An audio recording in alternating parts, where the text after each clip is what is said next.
श्री ओम नमः सिद्धेभ्यः। एष सुरासुरमणिसिन्धवन्दितं धोदघादिकं ममलं प्रणमामि बद्धमानं तीर्थं धम्मस्कातारं शेषे पुण्यतीर्थहरे ससौवसिद्धे विशुद्धस्वभावे समणेयाणानदंसं चरित तव वीर्यायारि ते सौवे समगं पतेगमेव पतेगं वन्दामि अवट्टन्ते अर्हन्ते मानुषे खेते किच्चा अरिहन्ताणं सिद्धाणं तरणमो गणहराणम् अजावैवगाळं साहूणं चैव सौवेसिं तेसिं विशुद्धदंसं नाळपहाणासमं समासेज्य ओसंपयामि सम्मं जतो निर्वाण संपत्ति। प्रवचन सार परमागम गे तत्व प्रज्ञापन महाधिकार गाथा 95 पृष्ठ 177। अपरिचत्य सहा वेणुपादवयधुवत् संबद्धं गुणवं च सपज्जायं जं तं दव्वन्ति वोचन्ति। ये सामान्य गाथा नहीं, विषय नहीं, छंद की दृष्टि से कह रहा हूँ। जैसे अन्य गाथा छंद पढ़ते थे, ये वैसा नहीं, इसका लय भिन्न है थोड़ी, इसीलिए अंतर पड़ा। अपरिचत्य सहावेण, जो जिन्होंने अपने स्वभाव को छोड़ा नहीं है, ऐसे अपरित्यक्त स्वभाव से जो उत्पादपने, व्ययपने और ध्रुवपने से संबद्ध है, उसका नाम द्रव्य है। एक परिभाषा है। दूसरा, जो अपरिचत्त स्वभाव से उत्पादत्व, व्ययत्व, ध्रुवत्व से संबद्ध है और गुणवान है और सपज्जायम पर्याय सहित है, उसको दव्वम द्रव्य है तिवुच्चन्ति ऐसा कहा जाता है। अब पहले हम वच्चन्ति शब्द पे लेते हैं थोड़ा, फिर बात लौट के सारी बात करेंगे। वुच्चन्ति जहाँ तक प्रामाणिकता की दृष्टि से बहुत महत्वपूर्ण है, वहीं एक और संदर्भ देता है कि ऐसा होता है वस्तु या ऐसी कही जाती है। अंतर पड़ा ना भाई, वस्तु ऐसी होती है, द्रव्य ऐसा होता है, ये एक बात, और ऐसा कहा जाता है, दोनों में अंतर पड़ता है कि नहीं पड़ता। तो यहाँ वास्तविकता क्या है? ये वुच्चन्ति को सिद्धांत के रूप में लेना या किसी कथन के रूप में लेना, ठीक है ना। ये एक महत्वपूर्ण कथन है। एक ओर तो केवली परमात्मा ने कहा, जो अपन ने लास्ट अर्थ किया था इसका परसों, वो बिल्कुल परफेक्ट है, वो है ही अपने लिए, उसमें कोई परिवर्तन नहीं है। लेकिन साथ में जो वुच्चन्ति कथन है वो क्यों है? क्योंकि वस्तु में उत्पाद, व्यय, द्रव्य, इससे तो संबद्धपना है, गुणवान पने में भी है, लेकिन पर्याय सहित जो बात है वहां पर थोड़ा सा प्रश्न खड़ा हो। यदि जो पर्याय तो नाम ही परिणमशीलता का और उससे सहित है यदि, तो मतलब वस्तु ही परिणामी होगी, समझे? तो उस अर्थ में ये जो नाम है, ये वस्तु को पता है क्या? उत्पादत्व, व्ययत्व, ध्रुवत्व, गुणवान होना, पर्याय सहित होना, ये जो 5 नाम दिए ना आपने, ठीक है ना, उत्पादत्व, व्ययत्व, ध्रुवत्व से संबद्ध होना, शॉर्ट कर देते हैं, ये 3 का एक बना दो, दूसरा गुणवान होना और तीसरा पर्याय सहित होना। ऐसे जो 3 परिचय दिए, ये 3 परिचय वस्तु को पता है क्या?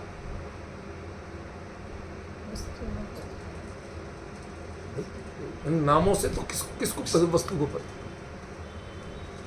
भाई आप जान रहे हो और आपको हम इन शब्दों में कह रहे हैं। वस्तु को कहाँ पता कि ये इन्हें गुण कहते हैं, ये पर्याय है। ये वस्तु को इन नामों से कुछ पता है क्या? ये ज्ञेय तत्व का प्रज्ञापन है। तो जो ज्ञेय तत्व है उसके बारे में ज्ञानी ऐसा कहते हैं। वस्तु में ऐसा कहीं लिखा नहीं मिले। वस्तु से पूछो तो तुम्हारे गुण कहाँ हैं? इसे कहते गुणों में क्या पता? तुम्हारी पर्याय क्या है, कैसी हैं? मुझे क्या पता पर्याय किसे कहते हैं। भाई जो चीज होती है लेकिन आपको उसका पद परिचय नहीं है तो आप कैसे बताओगे कि क्या है? इसका मतलब क्या हुआ? इसका मतलब ये हुआ कि वह द्रव्य को जो द्रव्य भी कहते हैं वो कहते हैं, द्रव्य को नहीं पता कि मैं द्रव्य हूं। ये नाम और निक्षेप का व्यवहार किसने किया? ये जीवों ने किया। ये तो सभी ये एक अलग टॉपिक थोड़ा सा उठाया है ताकि इधर से पीछे लौटेंगे अपन, लेकिन वो क्लियर तो हो कि ये संज्ञाएं जो हैं ये संज्ञाएं कितनी वास्तविक हैं। क्या ये संज्ञाएं ज्ञेय को स्वीकार हैं?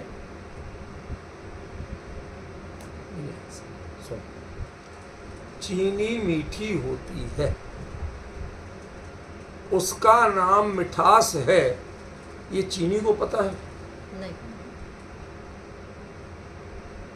नहीं पता। चीनी सफेद होती है, अब उसका नाम सफेदी है, ये चीनी को पता है? नहीं।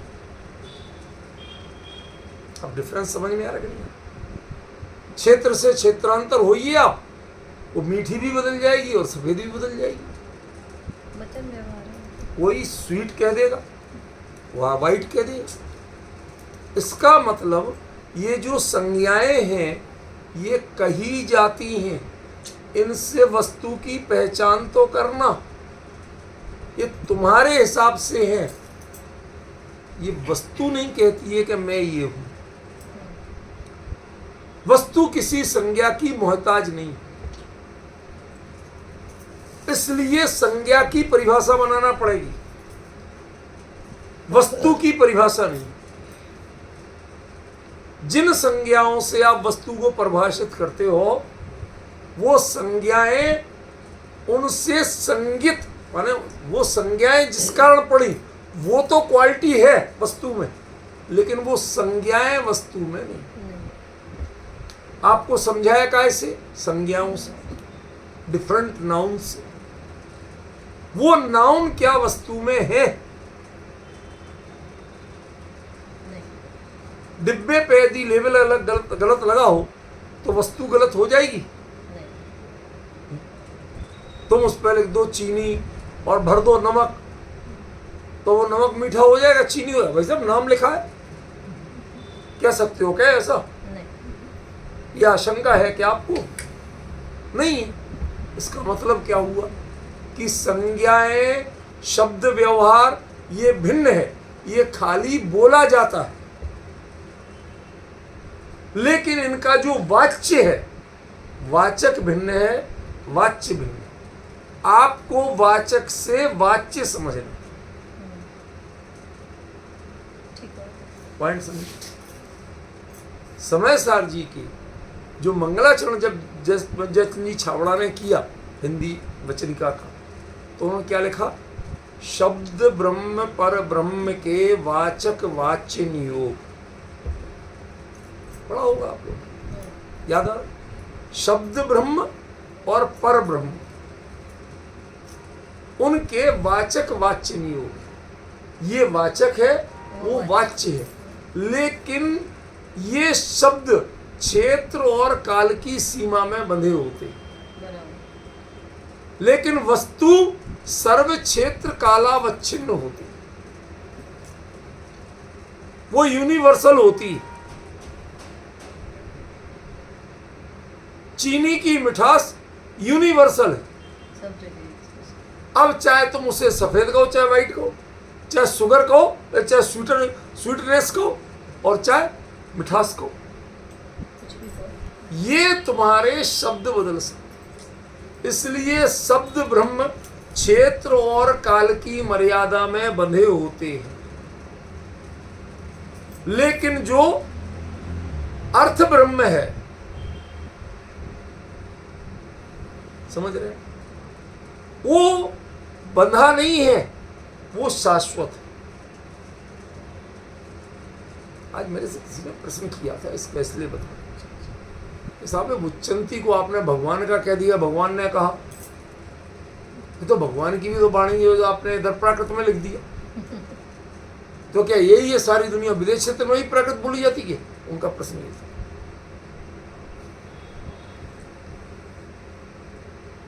भाई प्रश्नों का तो लिमिट है नहीं, ज्ञानी आत्मा है, सब जिसको जो आता है वो पूछता। मैंने कहा भाई ये तो थोड़ा गड़बड़ मामला है, पहले इसका खुलासा कर दें, नहीं तो ये कहीं के कहीं ले जाएंगे लोग।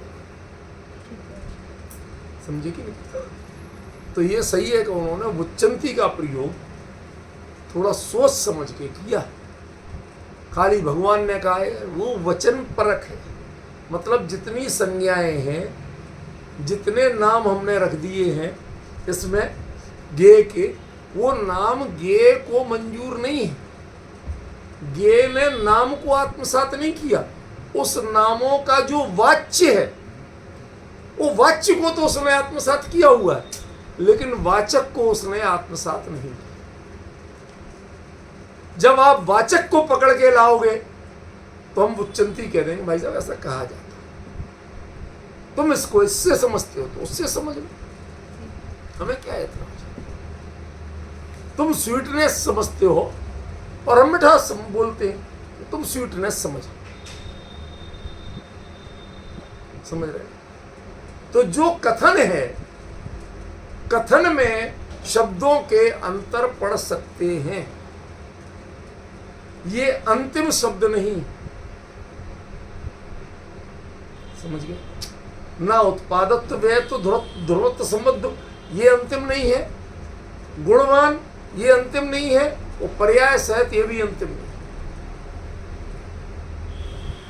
क्षेत्र से क्षेत्रांतर होने पे, काल से कालांतर होने पे ये संज्ञाएं बदल सकती हैं, लेकिन इनकी जगह जो संज्ञा आएगी उसका वाच्य वही होगा जो इनका वाच्य। आना वही चाहिए। मैं दूध का गिलास लिए बैठा हूं, फीका लग रहा, अब आपने कहा भैया चीनी डालो इसमें, फीका लगा। अब वो जानता ही नहीं था, अफ्रीकन था, तो चीनी क्या होता, वो चीनी को चाइनीज समझा, है ना? There is no Chinese, how can I put Chinese in your milk? नहीं आया समझ। अब परेशान। अब वो जो समझता वहां के किसी आदमी का, भाई साहब से ये मांग रहे, लेकिन ध्यान रखना, मैं गिलास में डलवाऊंगा कब? कि जो मेरे चीनी का वाच्य था, तेरे कुछ भी शब्द हो, तू भले ही कद्दू बोले, लेकिन उसका वाच्य वही होना चाहिए। वाचक बदल सकता है, वाच्य नहीं बदलना चाहिए, क्योंकि ये अधिकार वाच्य का अधिकार है, वाचक का अधिकार नहीं। इसलिए वाचक शब्दों की दृष्टि से बुच्चंती है कहा, लेकिन वाच्य पदार्थ की दृष्टि से बुच्चंती नहीं। वाच्य पदार्थ कहा नहीं जाता, वाच्य पदार्थ तो होता है। अब हमारे आपको समझना था, तो वाचक शब्दों से कहा जा, वाचक शब्दों की परिभाषा तय की जा रही कि भाई साहब इसका मतलब ये समझना, वस्तु में तो ये वाच्य पाया जाएगा, वस्तु में वाचक नहीं पाया जाएगा। ये परिभाषा तो हमने बनाई है। देखो बुच्चंती में कितना रहस्य मिल गया, बताइए आप। एक सिंपल सा शब्द था।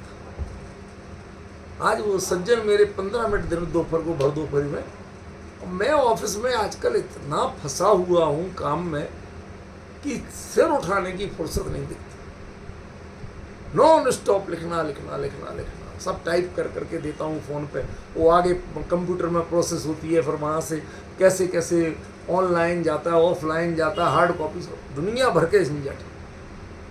मुझे वो 15 मिनट उस काम की दृष्टि से भारी लग रही थी, लेकिन चूंकि विषय मेरा अत्यंत प्रिय था, जो चर्चा चल रही उस पर पूछना, तो ऐसे में तो उस भले आदमी को मैं इग्नोर नहीं कर सकता था।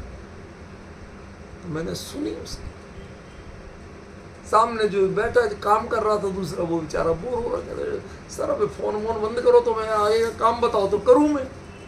अब मैं खाली बैठा और काम अपन को करके देना टाइम पे, कैसे करें? सब्र करना, सब्र, बता रहा हूं सब्र कर। उनसे बात करके मैंने कहा भाई आज रात की क्लिप सुनना, तो भिजवा देंगे। वो सुनना, वो कहते हैं हम ग्रुप में हम सुन लेंगे, देख लेंगे, आपको भिजवाने की जरूरत। अब मैंने कहा कि इस चीज को क्लियर कर, समझ गए? इसलिए मैं लास्ट पे पहले आया, बीच का छोड़ के। वो कहते कि ये शब्द जो है ये वस्तु के शब्द हैं कि वस्तु की विशेषताओं के वाचक शब्द हैं? वस्तु की विशेषताओं के वाचक। वस्तु ने कब कहा कि मैं ऐसी हूं? वस्तु शब्दों से बंधी कब है?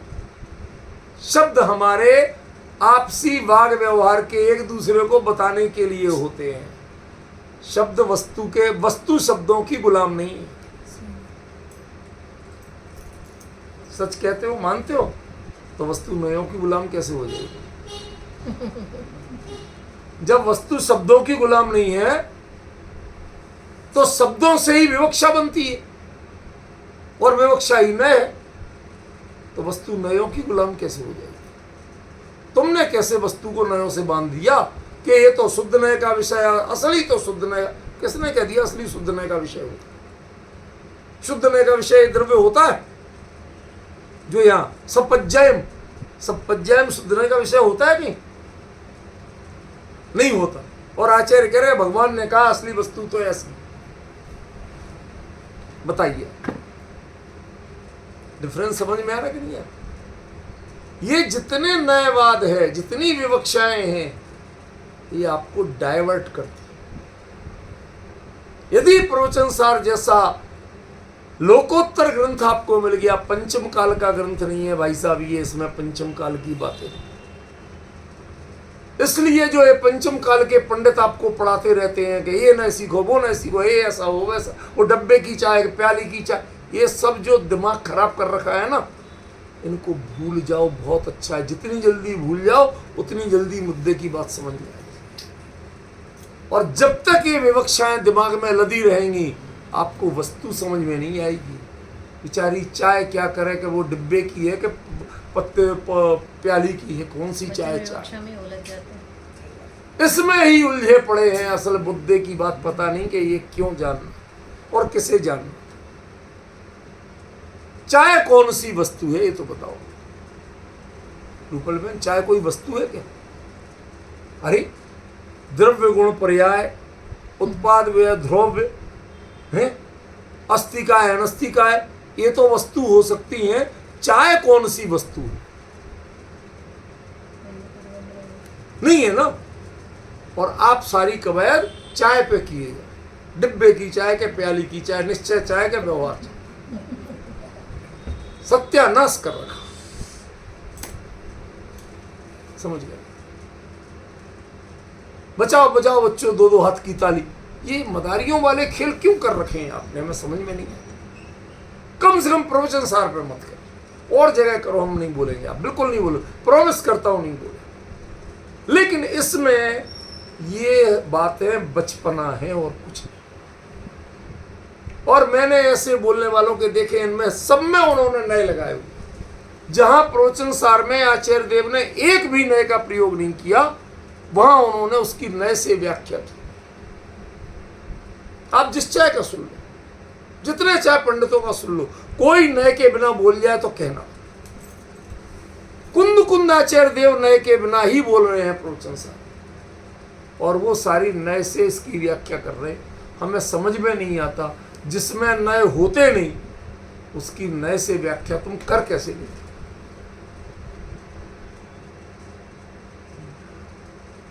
कैसे कर लेते और अपने को ज्ञानी मानते?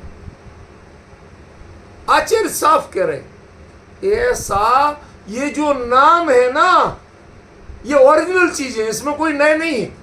ये नाम भी कहे जाते हैं, ये क्षेत्र और काल की मर्यादा में सीमित है। वस्तु ने इनको एक्सेप्ट नहीं किया है, वस्तु ने इनके वाचकत्व को तो, वाच्य को तो एक्सेप्ट किया है, पर वाचक को एक्सेप्ट नहीं किया। आप वस्तु में वाचक ढूंढने जाएंगे तो आप भ्रम में रहेंगे। वस्तु में वाच्य ढूंढिए, मिल जाए। इसका मतलब इन शब्दों का वाच्य जानना है आपको, तब द्रव्य पकड़ में आएगा, तब द्रव्य समझ में आएगा, तब वस्तु समझ में आएगी। इन शब्दों को पकड़ के बैठोगे तो आप ठगे जाओ।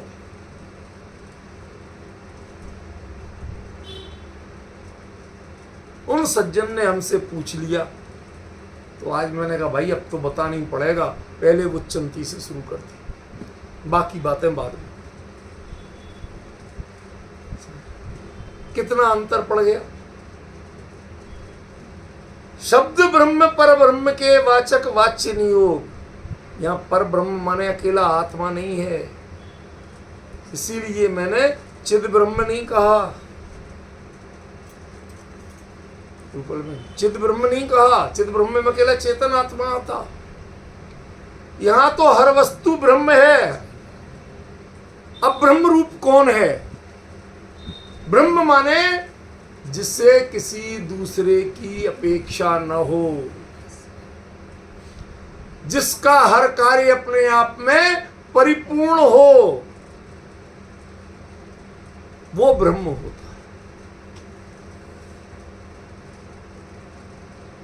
अब बताइए कौन ब्रह्म नहीं है?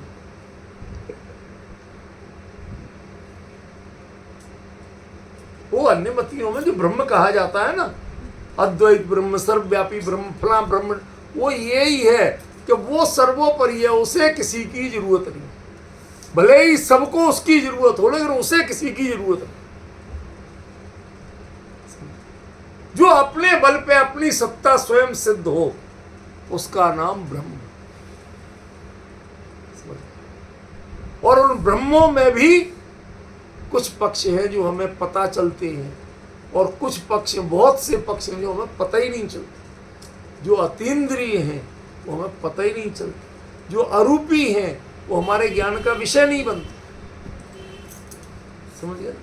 इसलिए वो पर ब्रह्म है, क्योंकि वो हमारी बुद्धि से परे, हमारे क्षोभसम ज्ञान से परे। उनके लिए शब्दों से हम वाच्य तो करते हैं, और शब्द ये गारंटी नहीं देते कि मैं इनका वाचक हुई हूं। इसलिए तुम्हें वाचक से सही वाच्य पकड़ना आना चाहिए। यदि तुमने वाचक से सही वाच्य नहीं पकड़ा तो वाच्य तुम्हारे वाचक के प्रति रिस्पॉन्सिबल नहीं। उसने कभी रिस्पॉन्सिबिलिटी नहीं ली कि तुम ये बोलोगे तो यही आएगा। वो कहते सारी दुनिया में मुझे पता नहीं लोग क्या क्या बोलते, मैं किस किस से बंध के रहूं, मैं तो अपने से बंधा हूं।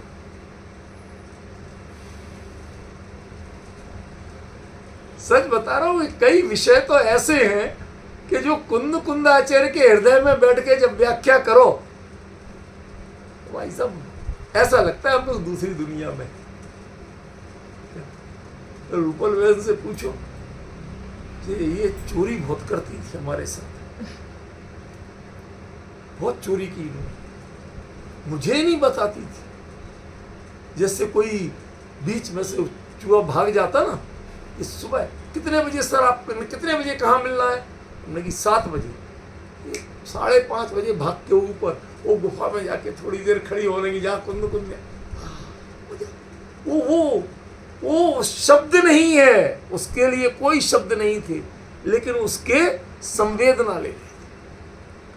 जो वस्तु की, जो वाच्य की संवेदना मिल जाए, बस समझ लेना वो ही है वस्तु, वो ही है ज्ञेय। जिसमें वाच्य की संवेदना नहीं मिली और वाचक का खेल होता रहा। तुमने ये शब्द क्यों कहा, वो आचार्य ने तो ये शब्द लिखा। जो शब्द के झगड़े में पड़े उन्हें कुछ नहीं पता, इसलिए आचार्य कहते बुच्चंती, भाई ये तो कहा जाता है, कहा जाता है माने शब्द ने, वस्तु ने शब्द को स्वीकार नहीं किया। शब्द जुदी चीज है। शब्द इन क्षुद्र क्षोभसम वालों के लिए और वचन इंद्री वालों के लिए अपने वाग व्यवहार की चीज है, आपस में काम चलाऊ आइटम है। What is the currency, what is the definition of currency? ये विनिमय का साधन आपने बना लिया है। वरना पहले जब करेंसी नहीं थी तब क्या विनिमय नहीं होता था? एक के खेत में जीरा पैदा हुआ, दूसरे के खेत में मेथी पैदा हुई, तीसरे के खेत में गेहूं पैदा हुआ, चौथे के खेत में चना पैदा हुआ। सब अपने अपना माल रखे हैं, चाहिए सबको सब है। ये इतनी मेथी देके जीरा ले आता है, वो जीरा देके चना ले आता है, वो चना देके गेहूं ले आता है। ये विनिमय का जो मुद्रा है ना, साधन, ये तो कृत्रिम साधन आपने अपनी सहूलियत के लिए बनाया। इस नोट को आप खा नहीं सकते।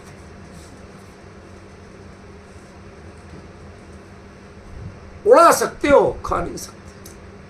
खाओगे तो वो जो इससे आएगा, नोट नहीं खा पाओ। ऐसे ही शब्द को आप समझ नहीं सकते। समझना उसको है जो इस शब्द से कहा जाए, जो इस शब्द का वाच्य।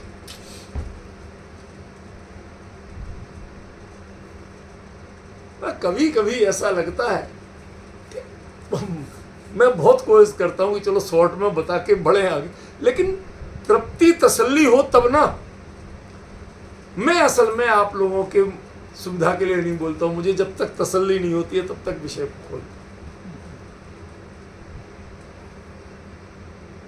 यार कौन सी किसी का कर्जा देना है कि भाई कितने दिन में खत्म करना, कौन सी परीक्षा देना, समझिए। या तो उसका आनंद लेने का मूड है, बिल्कुल आनंद लेता हूं उन विषयों का, खूब निश्चिंत होके आनंद आनंद। दूसरा विकल्प, समझिए कितनी बड़ी बात कह दी आचार्य ने। मैंने डबल लाइन तो पहले ही लगा दी थी, खुलासा आज हो रहा बात दूसरी। वो भगवान ने कहा वो कथन जितना इसकी प्रामाणिकता के लिए है, वहीं यदि तुम समझते हो कि इन शब्दों की गुलाम वस्तु है, तो ये भ्रम मत पालना। वस्तु वस्तु है, शब्द शब्द हैं, ये क्षेत्र और काल से बदलते रहेंगे, लेकिन वस्तु का जो वाच्यत्व है वह इन वाचक का गुलाम नहीं है। आज जिसे आप ध्रुव से कह रहे हैं, कल के कोई क्षेत्र के लोग कुछ और कहेंगे। ये तो कुंद कुंद की विशेषता थी जो आपके यहाँ की भाषा में लिख दिया हो। कोई गारंटी है विदेश क्षेत्र में यही बोली जाती है? कोई गारंटी तो बताओ। वहां की भी समझी, क्योंकि समोसरण है ना। आपके जिस भाषा में मन में जिज्ञासा है उसी भाषा में उत्तर सुनाई देता। तो कुंद कुंद को सुना, वहां के लोग क्या बोलते थे, वो उसे क्या कहते थे। यदि मेरे जैसा कोई खपती होता, वो कुंद कुंद के सामने होता, तो महाराज एक कृपा कर दो, इस शब्द को विदेश क्षेत्र में क्या कहते थे ये बता दो।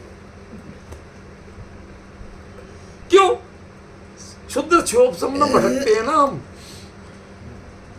जनरल नॉलेज दिखाना, इस चीज को इस भाषा में क्या कहते हैं। अरे कितनी भाषाएं सीखोगे, एक वाच्य समझ लो।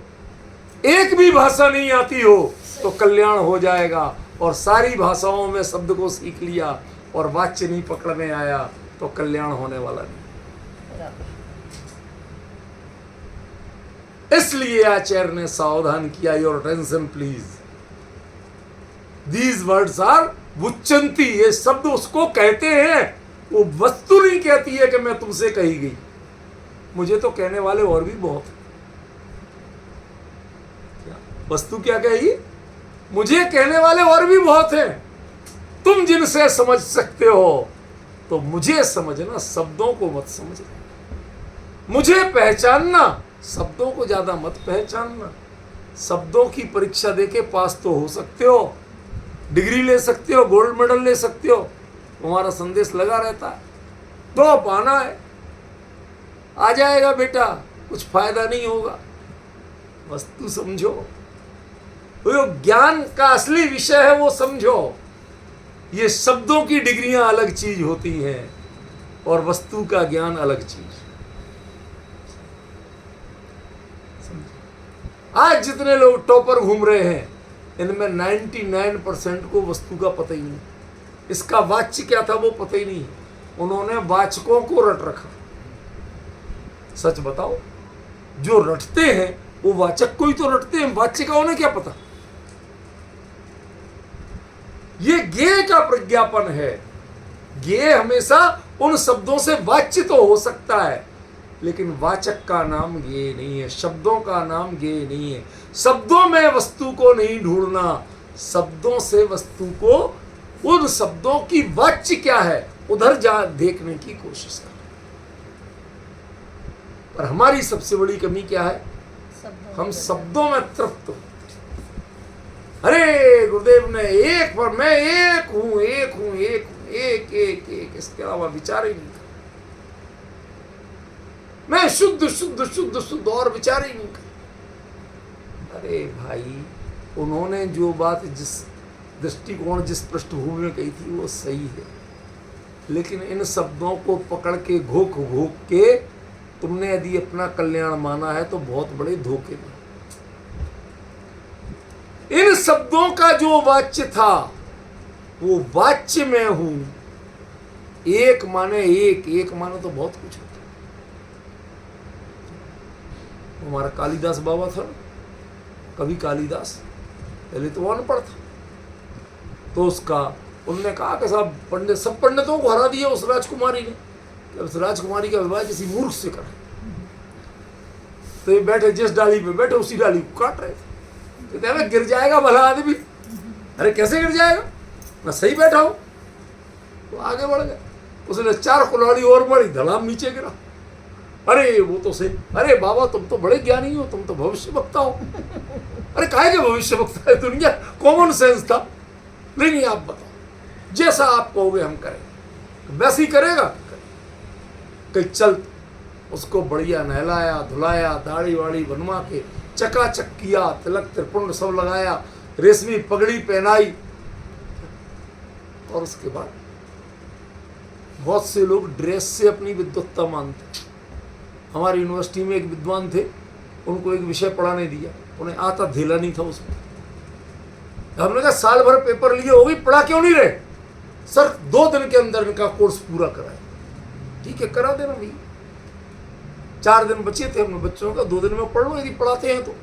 और आप कोई नहीं पढ़ाएगा, अकेले में पढ़ो, तुम पढ़ा लो भैया, हम बिल्कुल नहीं पढ़ाएंगे। सब बच्चों को भेज दिया वो। अब वो उस दिन बाकायदा रेशमी फेटा वेटा बांध के इधर से उधर, उधर से उधर सब बांध के आए, और बच्चों ही से कहते कि एक दिन कहते सारे सूत्र पढ़ो, बच्चों ने सूत्र पढ़ दिए। दूसरे दिन उसका जो अर्थ लिखा था कि अर्थ पढ़ो, बच्चों ने अर्थ पढ़ दिया। मेरे पास आके सर मैंने कोर्स पूरा करा दिया। तो ये जो फेंटा बांधने से होता है, इससे कोई विद्वान नहीं होता। ये बाहरी चिन्ह जो तुमने बना रखे ना, ये विद्वत्ता के चिन्ह नहीं है। ना तिलक है, ना त्रिपुंड है, ना फेंटा है, कोई चिन्ह नहीं। अब उसको कालिदास को फेंटा बांध दिया ले, और कह दिया तू बोलेगा कुछ नहीं, इशारे कुछ भी कर। अब वो विद्वत्तमा राजकुमारी थी, उसने कहा ब्रह्म एक है। अब इस सूरदा पागल को समझ में तो कुछ आया नहीं। इसने कि मेरी एक आंख फोड़ना चाहती है, मैं तेरी दोनों फोड़ दूंगा। तो पंडित चतुर थे, उन्होंने कहा देखो राजकुमारी जी, हमारे गुरु जी कह रहे हैं जीवात्मा और परमात्मा 2 है, अकेला ब्रह्म। तो उसने फिर अगला प्रश्न किया, उन्होंने कहा साहब 5 ज्ञान इंद्रिया। अब इसे तो समझ में नहीं, तमाचा मार रही। उसने वो तुझे घूसा मार क्या। अब इन्होंने पंडितों ने व्याख्या, अरे साहब 5 ज्ञानेंद्रियां एक ब्रह्म के अंतर्गत हैं, यदि 5 अलग अलग डाल दो तो किसी काम की नहीं है। एक चिद ब्रह्म से बंधी है तो सब में ज्ञान होता है, और एक चिद ब्रह्म निकल जाए, इनको 5 को कंट्रोल करना पड़ा। वो बेचारी राजकुमारी हार गई। किससे? जिसे एक शब्द का अर्थ पता नहीं था, उससे हार गई। समझ गए? तो हमारे लोग भी ऐसी शब्द के पंडितों से हारे बैठे, वस्तु का पता नहीं है। इसलिए आचार्य ने कितनी ईमानदारी से कह दिया, भाई साहब ये जो शब्द हम प्रयोग कर रहे हैं ना, ये वस्तु ने नहीं कहे हैं, ये हम ही लोगों ने कहे। हम इनसे समझते हैं, इनसे जो तो वाच्य है उसको पकड़ना, तुम वाचक को मत पकड़ ले। सही बात ये शब्द कहते तो हैं उसे, लेकिन जो कहा जाता है वो वस्तु नहीं है। जो कहा जाता है वो वस्तु है। सही बात कहा शब्द भी जाता है और कहा भाव भी जाता, वाच्य भी जाता। वाचक के द्वारा जो कहा जाता है वो वस्तु है, वाचक जो बोल रहा है वो वस्तु है, शब्द वस्तु नहीं।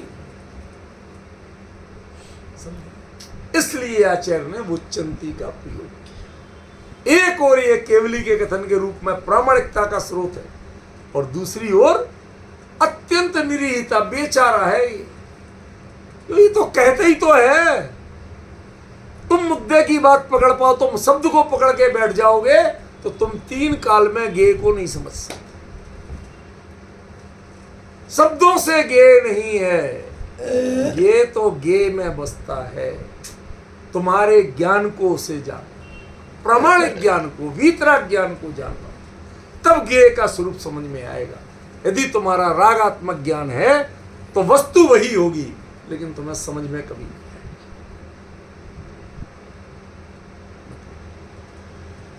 रावण के जीव को सीता से मोह था कि नहीं था? हाँ। था। वो तो बाद में भी रहा। जब उसने 16वें स्वर्ग से प्रतिन्द्र के रूप में आके 3रे नरक में समझाया, तब नहीं हुआ होगा। अरे कितनी उपकारी है, और ये तो मेरी गणधर बनेगी और मैं तीर्थंकर बनूंगा। तो इस मोह से एक रागात्मक भाव ये तो तब भी बना रहा, लेकिन वो निकृष्ट क्यों था?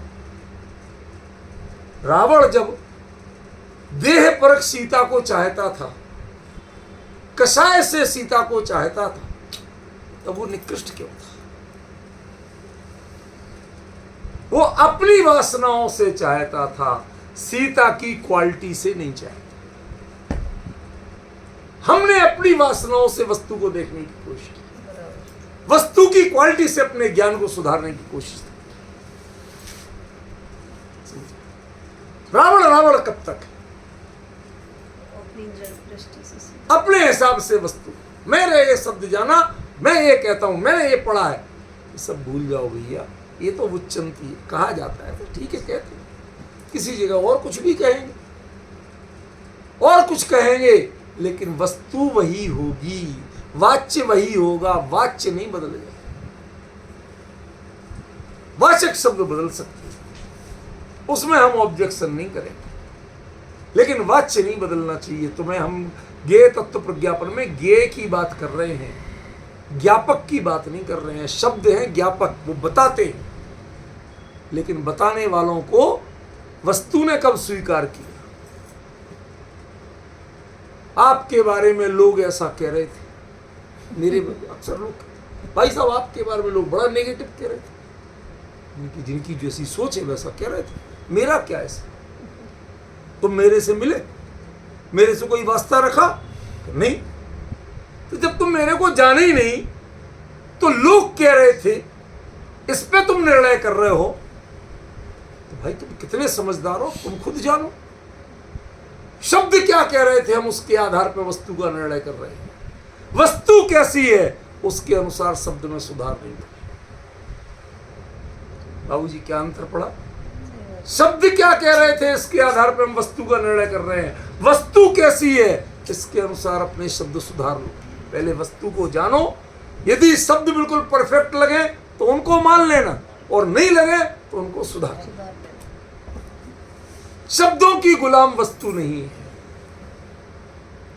तुम शब्दों से वस्तु को मत जानो, तुम अपने ज्ञान से वस्तु को जानो। वो ज्ञेय तब कहलाएगी जब तुम ज्ञान से जानोगे।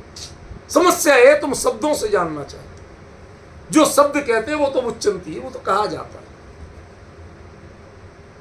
समझ गए? दुनिया में ऐसा कहा जाता है। शादी ब्याह में तो गालियां भी दी जाती और उसके बदले में इनाम भी लिया जाता। खुशी होती। अब चलता है दुनिया में, पता नहीं क्या क्या चलता है। ये नए पता नहीं क्या क्या कहते रहते हैं। वस्तु को हर कदम पे गाली देते हैं नए। सच कह रहा हूं मैं, बहुत ईमानदारी से, जिम्मेवारी से। वस्तु को हर कदम पे गाली देते हैं। आपके प्रयोजन की पूर्ति भले ही करते हो, लेकिन वस्तु प्रयोजन मात्र नहीं है, वस्तु अपने स्वरूप में विलसित होती है। जब कह रहे सपज्जायम दव्वम वुच्चन्ति, जो सपर्याय है वो द्रव्य है, और आपको पढ़ाया क्या गया? पर्याय बिना का द्रव्य।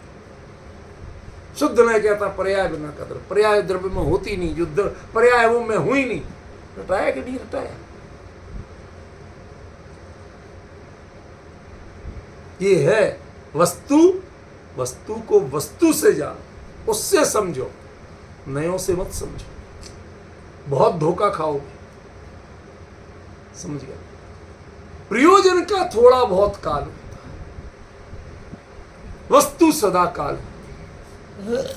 प्रयोजन एक निश्चित भूमिका तक काम करता है, वही चीज आगे काम नहीं करती। लेकिन वस्तु सदा काल। घोड़े पे बैठना, कौन बैठेगा? दूल्हा ही बैठेगा। बाप चाहे जैसा चाहे हो, बूढ़ा बुढ़ा ठुड्डा दादा जैसे चाहे हो, बैठेगा वही। वो थोड़े देर का प्रयोजन है। अब गधे पे तो गधे को बिठाते तो नीचे ऊपर से धोखा हो जाता बरमाला डालने में, इसलिए उसको घोड़े पे बिठाते। समझ गए? अब वो कर दिया, लेकिन ये नहीं है मतलब कि आगे कभी भी चलना हो तो बाप पैदल चलेगा, दादा पैदल चलेंगे और तुम सवारी पे जाओगे। बराबर। यदि इसको तुमने, अरे साहब आपने तो तिलक करवाया था, उसके लिए नेक करवाए थे, इतना नेक मिलेगा जब बैठोगे और जब उतरोगे। भाई कभी कभी किसी को बेवकूफ बनाना होता है तो ऐसे ही बनाया जाता है। ऐसे ही बनाया जाता है। जो उसको एहसास दिलाओ, हाँ तेरे साथ कुछ हो रहा है, you are something, you are very important person. क्यों? जितनी की भर के लिए जूते भी तो तू ही खाएगा, मैं थोड़ी खाऊं।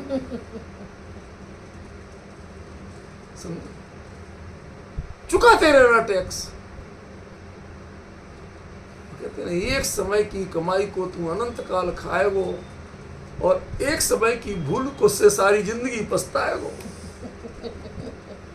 ये दुनिया की कहानी है। मैं कोई किसी पे कमेंट्स नहीं कर रहा, ये चलता है, एक यथार्थ है। एक बार संसार में पड़े तो फिर तो उसको निभाना ही पड़ेगा। वो तो कोलू का जुआ रखा गया तो रखा गया। इन शब्दों की गुलामी मत स्वीकार कर। रिश्ते हैं, लेकिन तुम प्रतिक्रमण तक नहीं कर सको, तुम सामायिक तक नहीं कर सको, तुम देव दर्शन पूजन नहीं कर सको। ऐसी शादी की गुलामी मत कर। कुछ समय तो अपने लिए रखना है। इन शब्दों की गुलामी, इस शब्दों का जुआ कभी तो उतार देना। समझ गए? कुछ देर के लिए तो इंसान बन जाना कि गेय है ये और मैं गायक हूं। मैं इसको जो है मेरे ज्ञान में, ईमानदार ज्ञान में जो झलक रहा है वो गेय।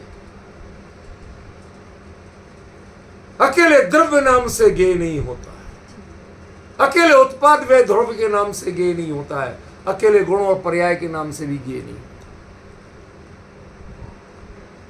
इसलिए आचार्य ने 3 शब्द दिए, संबद्धम, गुणवम वम और सा। ये 3 के नीचे अंडरलाइन। ये इंपॉर्टेंट है। ये 3 उत्पाद व ध्रुवत्व ये इंपॉर्टेंट नहीं है, ये संबद्धपना इंपॉर्टेंट। गुण इंपॉर्टेंट नहीं है, गुणवानपना इंपॉर्टेंट। पर्याय इंपॉर्टेंट नहीं है, सपर्याय इंपॉर्टेंट। ये 3 इंपॉर्टेंट चीजें थी, तुमने ये छोड़ के 3 शब्दों को पकड़ के बैठ गए कि जो उत्पाद में द्रव्य हो वाला होता है वो द्रव्य है, जो गुणवान होता है वो द्रव्य है, जो प्रयास है, तो ये सब तुम भ्रम में पड़ गए। ये 3 भाववाची शब्द आए जो तारतम्यवाची जो बताया था उस दिन, वो जो आए तो उनसे संबद्धपना देखना, उनको मत देखना। गुण की बात आए तो गुणवानपना देखना, गुण पकड़ने मत जा। और पर्याय की बात आए तो पर्याय सहित है, वो कभी निकल के नहीं भाग जाएगी, वो भी होगी, उसको कोई हटा नहीं सकता। लेकिन तुम्हें उसके ज्ञाता बनना है, उसको ज्ञेय बनाना है, उससे तन्मय नहीं। रूपलन क्या करना है? पर्याय सहित है वस्तु, लेकिन उस पर्याय को आपको ज्ञेय बनाना है। नेमिनाथ ने द्वारका को ज्ञेय बनाया था, आज तक दोष लगा नहीं लगा। क्यों?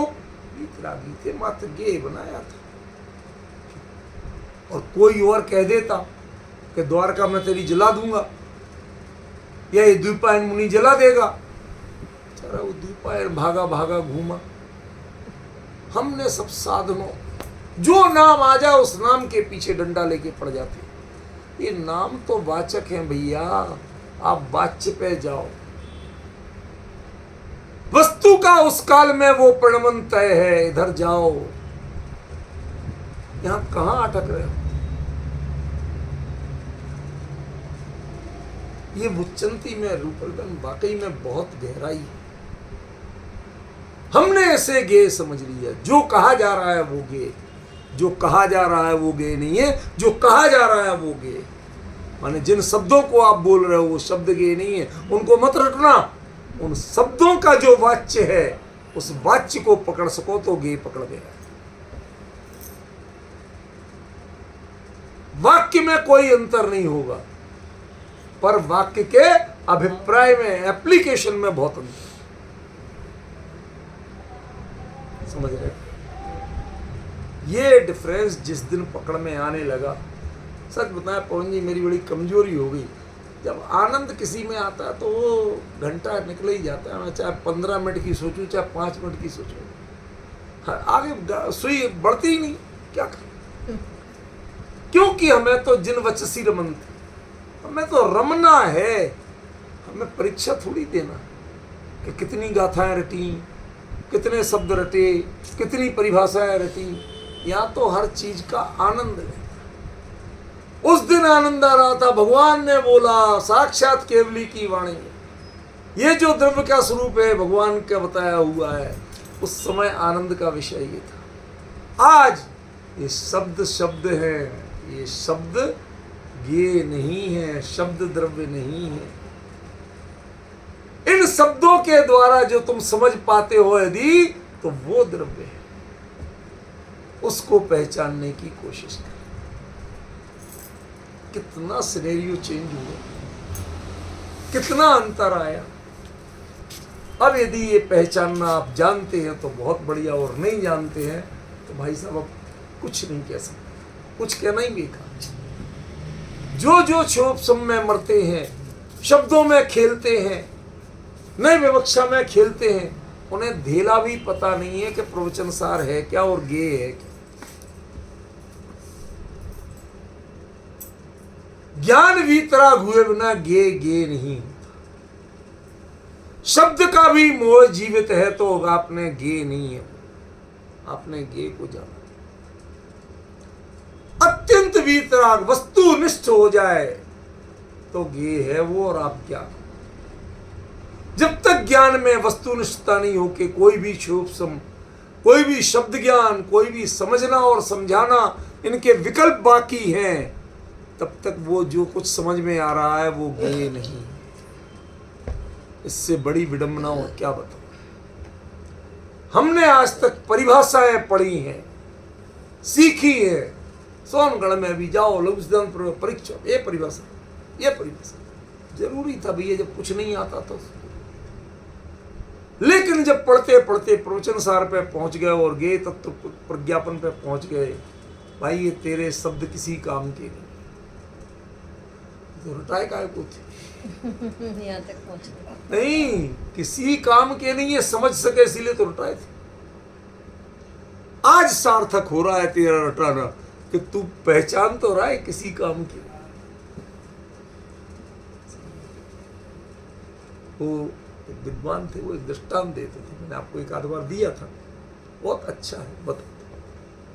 वो एक सेठ था, उसको बड़ा घाटा हो, नामी सेठ था। अब उसने कहा कि मैं मरने वाला हूँ, हार्ट अटैक वगैरह आ गया। तो उसने किसी तरह गया अंदर कमरे में और वहाँ कुछ इधर उधर जो कांच के मनके बन के रखे थे वो लिए, बढ़िया पोटली में बांधे और तिजोरी में सबसे अंदर रख दिए। अब बेटे को सिखाना था, बेटा कैश तो नहीं है ज़्यादा, कैश तो नहीं जोड़ पाया, लेकिन मैंने सारा जितने जीवन की कमाई है बड़े कीमती कीमती रत्न लेके रखे हैं, लेकिन एक चीज़ ध्यान रखना, तुम बाजार में नहीं बेचना, तुम अभी अनाड़ी हो, तुम्हें पता नहीं है, तुम लुट पिट सकते हो। तो तुम्हारे जिनको चाचा जी बोलते हो ना, वो मेरे दोस्त थे, उन्हीं की दुकान पे बेचो, वो तुम्हें वाजिब दाम देगा। विश्वास था। अब 8-15 रोज किसी तरह खर्चा चलाया, अब नहीं था तो बेटा एक रत्न निकाल के ले गया, बढ़िया से चमकदार से। वहाँ जाके कहता, चाचा जी पिताजी मरते मरते कह गए थे कि रत्न ले बेचना तो आपके यहाँ बेचना, तो मैं आपके यहाँ बेचने लाया। और उसने देखा तो कांच था, रत्न था ही। अब वो यदि कहता कि ये कांच है तो सबसे पहले सत्य कहता कि असत्य? सत्य कहता है, लेकिन उसकी ही विश्वसनीयता दांव पे लगती। तो उसने कहा बेटा अभी मैं मर गया हूं क्या? तुम्हारे पिताजी भले ही मरे हो, मैं नहीं मरा, मैं जिंदा। मेरे रहते हुए तुझे घर की संपत्ति बेचने की क्या जरूरत है? जो चाहिए पैसा मेरे से लो, कल से मेरी पैड़ी पे बैठ, काम सीख, जौहरी का खानदानी काम है तेरा। उसके बाद सिखाना शुरू किया। जब 8-10 महीने, साल भर, 1.5 साल बीत गया, उसे भरोसा हुआ कि हाँ भाई सीख गया, तो परखें से। तो कहा बेटा आजकल बाजार थोड़ा तेज चल रहा है, वो तो रत्न लाया था ना, वो अब ले आप बेचते हैं, पैसा अच्छा बनेगा। अब वो गया, जाके खोली पोटली, देखा तो सारे कांच के टुकड़े थे। पहले हरे को पन्ना, लाल को माणिक, रूबी, ये वो दुनिया भर के रट रहा था। सब बता के गए थे, नीला तो नीलम है, सफायर है, सब रट के गया था। अब जाके देखा तो एक भी रतन नहीं दिखा, सारे उठा के नाली में फेंक दिए। आया, अरे बेटा लाए नहीं? चाचा जी माफ कर। क्यों क्यों माफ? किस बात की माफ? चाचा जी आप जो सिखाना चाहते थे,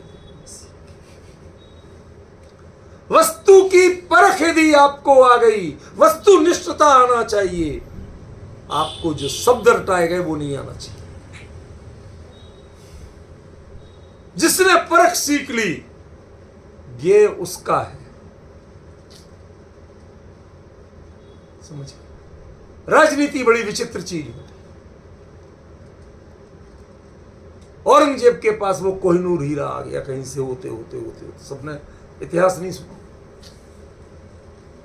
तो उसने अमृतसर के एक जौहरी, जैन जौहरी था, 85 साल का, देश का सबसे नामी, उसने उसे बुलाया।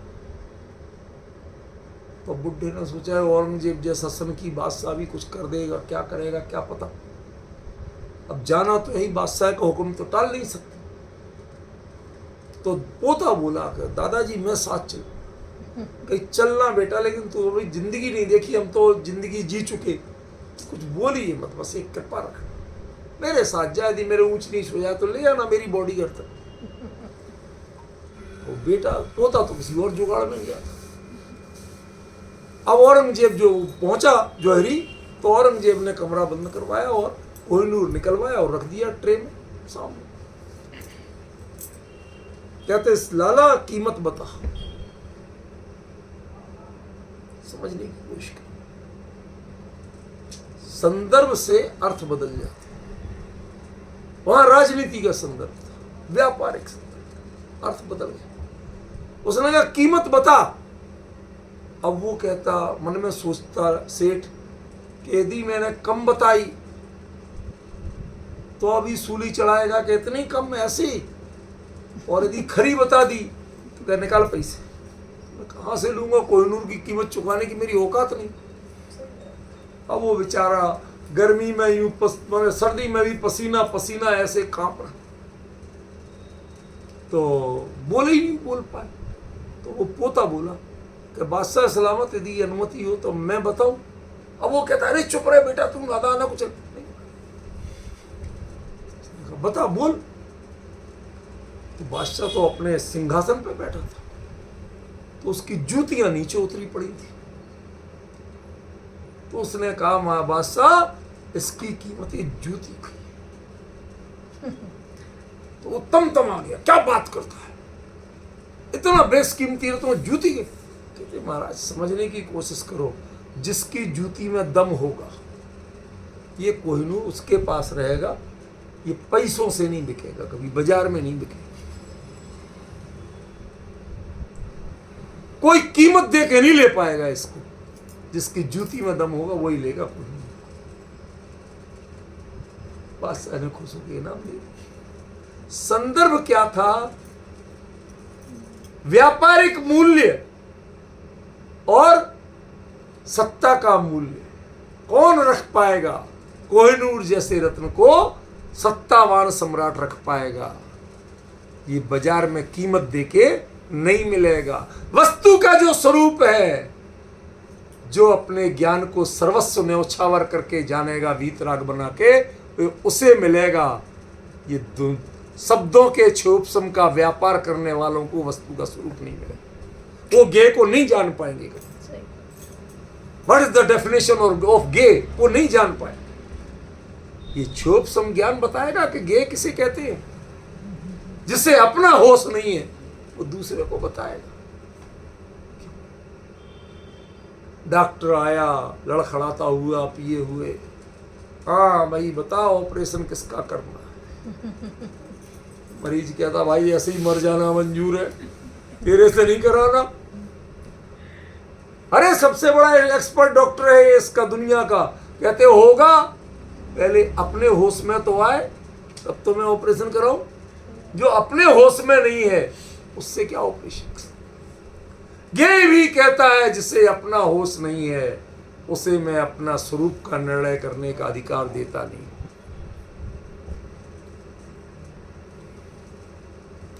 वस्तु कहती है मेरे स्वरूप का निर्णय करने का अधिकार उसको है जो ज्ञान निर्विकार बने, जो शब्दों का गुलाम भी नहीं हो। शब्दों से समझ भले ही लेना, लेकिन शब्दों के आश्रित मत हो जाओ। क्यों? शब्द मात्र वो चंती है, वो कहते तो हैं, लेकिन क्या कहते हैं समझना उसे है। वो क्या बोल रहे हैं, किस उच्चारण स्थान से निकल रहे हैं, ये मत समझना। वैयाकरण कहां से उच्चारण करना चाहिए। बबियोर अभेदा, वाराणसी को वाराणसी बोलते, खासतौर पर वाराणसी वाले सारे बोलते हैं। राम वन में गए थे, वन में गए थे कि वन में गए थे, पर बनारस वाले कभी नहीं बोले। तो वैयाकरण तो इस पर लड़ पड़ेंगे कि वन को वन क्यों बोला। बनना तो क्रिया है और वन संज्ञा है। कहते भाई ये तुम संज्ञा और क्रिया अलग रखो, हमें इतना पता है कि राम को वनवास हुआ था, वो वन में गए थे। अब चाहे वन में गए से समझो चाहे वन में गए से समझो, ये तुम अपनी वैयाकरण की पंडिताई अपने घर पर। कौशल्या से पूछो जिसका बेटा जंगल में गया, राजमहल छोड़ के गया, उससे पूछो कि वन किसे कहते हैं। अब उसे चाहे वन कहो चाहे वन कहो, वो वन तो वो है जब बेटा घर से छूटता है, माँ की छाती से नहीं लग पाता, उसे वन के। समझ में? ये अंतर वस्तु है। आप वन और वन में लड़ रहे हो तो ये आपके शब्द हैं। इसलिए बुच्चंती पे मत जाना, जो इनका वाच्य है उसको समझोगे तब गे समझ में आएगा। आज समय हो गया विशेष।